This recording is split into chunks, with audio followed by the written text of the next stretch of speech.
Because we know he can do those types of things on certain nights, but aside from Steph, what do you think was the difference? The man had 56 points. There is no aside from Steph. He had 56. Sure did. Quick take. Steph Curry's still got it. He put up 56 points against the Magic, including 12 three-pointers. Stephen A., how special is he? He's beyond special. He's the greatest shooter God has ever created. He can score from anywhere. He has no range. He can pull up from 20, 30, 40, 50. It doesn't matter. Had 22 points in the third quarter, outscored Orlando 22-21, okay? Shooting about 63% from three-point range last night when 12 of 19, I believe the number was. The brother is sensational. And the fact that Jimmy Butler is there now. You know, they're top 3 in the league in assist-to-turnover ratio. They're 7-1 since Butler arrived. And even though Butler didn't have a great offensive game last night, only scored 5 points, he still had 7 assists. The brother gets to the free throw line as well, which spells for Steph Curry without having to put him to the bench. That is what has made things so incredibly beneficial for the Golden State Warriors.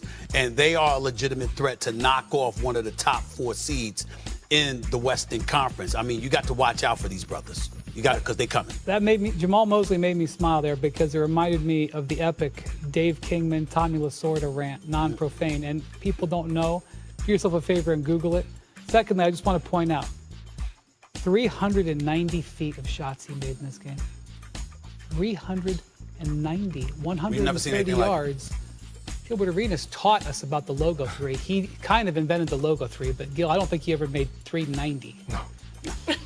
390. 390 feet. Wow. All right, y'all. All right. The Warriors will be in New York playing your Knicks on Tuesday. We call it very syrupy. It flows. Curry hits a 3 from beyond midcourt. Once you see a couple go down, juices start flowing and the rim grows and just keep shooting. Curry's 3, got it, good! MVP chant in Orlando. So I tell you what, and Wendy touched on it earlier, much of this season, somewhat quietly, Steph Curry wasn't having a vintage Steph Curry season. All of that has changed since Golden State got the Butler bump in the 8 games since this trade. Steph Curry averaging almost 8 more points per game. He's shooting better than 51% from the floor.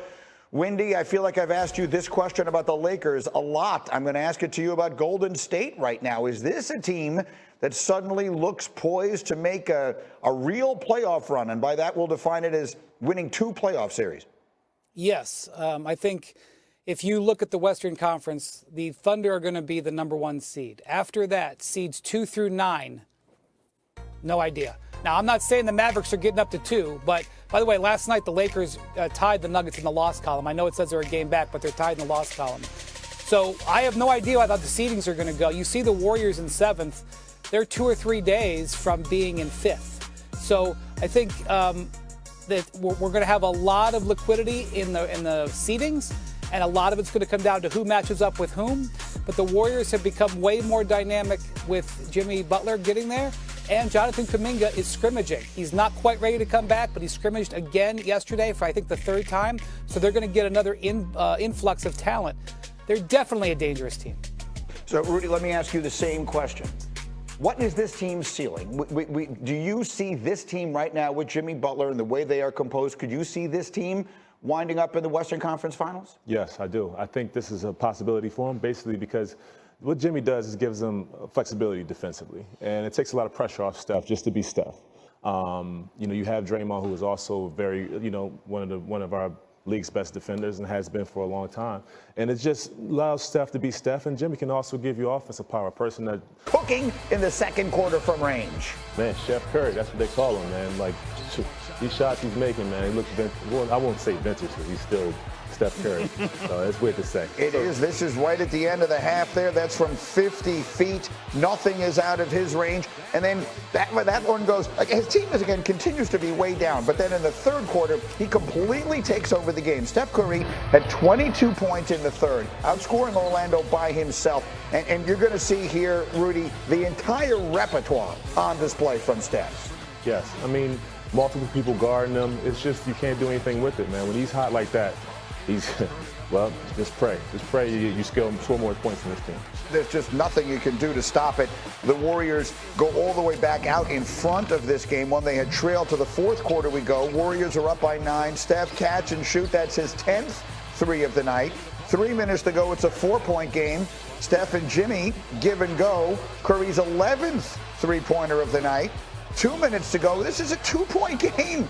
They needed all 12 of the threes that Steph Curry would make last night. 56 points for Steph Curry as the Warriors win again. The 56 tying LeBron for the second most by a player age 36 or older in NBA history. Only Kobe in his final game that night that he dropped 60 would score more at this age. And so again, we've got Rudy Gay, we've got Fortenbaugh with us in the conversation. We have Windy up early with us from the West Coast. And Winman, you were making the point earlier, this trade for Jimmy Butler has completely rejuvenated the performance this year of Steph Curry. Yeah, I have to just, parse it a little bit. Like, Steph was still having an excellent season, especially by the standards of everybody in the league. But he was having a down season for him when this Butler trade happened, shooting his lowest three-point percentage of his career, and his points were the lowest since his fourth year in the league. Jimmy arriving has revitalized him. It has better balanced the floor. It has better enabled him to moderate his energy. And this was a totally energetic performance. In the 8 games since Jimmy Butler has gotten there, Steph's scoring average has gone from 22 to 31. 31, by the way, is number 1 over that stretch. His three-point percentage from a very good 37 to a much more Steph-like 43. And this game obviously accentuated his hot streak. There's been so much conversation. Again, Fortenbaugh, for those of you who don't know, your bailiwick is the betting element of all of this. There's been so much talk since the Luka trade about what the Lakers are capable of and their futures and all of that. How about what the Warriors are capable of and their futures and all of that? They make it a big 4 in the Western Conference. 4 teams, Oklahoma City, Denver, the Lakers, and the Warriors can go on to win this thing right now. But the acquisition of Butler not only helps you on the defensive end of the court, but offensively, the Warriors desperately needed a legit secondary scoring option. Butler can shoot, but more importantly, he can get to the line. When you have those lulls where Steph's had an off night or maybe an off 4 to 5 minutes and you need a bucket in the fourth quarter, Jimmy can either get that for you or he can get to the line to stop the bleeding. That's impressive. Oklahoma City as a 1 seed should have a much better setup than a team like the Warriors potentially staring them at 8th or Denver at 2 looking at the Warriors at 7. Keep in mind that you play for the 1 seed to get a layup in the opening round. That would be anything but. So the Butler acquisition has completely flipped the dynamic in the Western Conference and made this much more wide open than it was 3 weeks ago. I mean, the Warriors, as you see, are a good weekend away from being out of the play-in. We'll see what winds up happening there. The Clippers will play the Lakers tonight. Someone will lose that game. What do you think of this team as currently constructed? I mean, the Warriors, we've seen them when they were what they were, and it looked like maybe it was sort of fading away. Yes, With Jimmy Butler, is this team capable of a run? I think they are. I think they're very capable of a run. I think Jimmy gives them another threat on the court that Steph hasn't had this season, and we've seen it in his numbers. It's a lot easier when you have a guy that can get double teams and also be a dynamic scorer and playmaker. So Steph is thriving in this, and I think this team still goes as far as Steph takes them. Remarkable that we have Steph Curry and LeBron. You have Draymond, who is also very, one of our league's best defenders and has been for a long time. And it just allows Steph to be Steph, and Jimmy can also give you offensive power. A person that cooking in the second quarter from range. Man, Chef Curry, that's what they call him, man. Like, these shots he's making, man, it looks I won't say vintage because he's still Steph Curry. So it's weird to say. It is. This is right at the end of the half there. That's from 50 feet. Nothing is out of his range. And then that one goes, his team again continues to be way down. But then in the third quarter, he completely takes over the game. Steph Curry had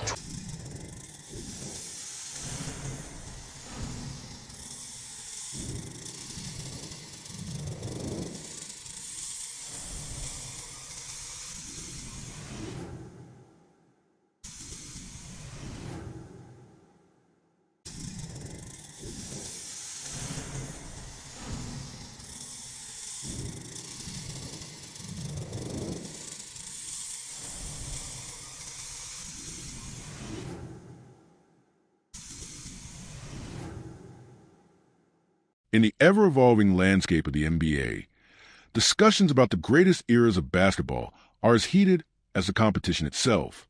Every generation has its icons, its defining moments, and its dynasties that reshape the way the game is played. For some, the dominance of the Golden State Warriors with Kevin Durant marked a transformative period in basketball history, a time when the sport reached new levels of skill, efficiency, and strategic complexity.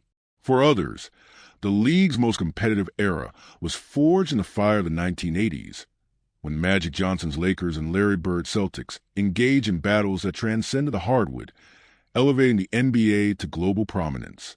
And then there are those who argue that the 1990s, spearheaded by Michael Jordan's Chicago Bulls, represent the pinnacle of the sport, a dynasty so dominant that the league had to evolve around it.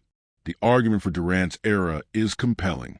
His decision to join the Warriors in 2016 didn't just add another superstar to an already elite team. It fundamentally altered the balance of power in the league.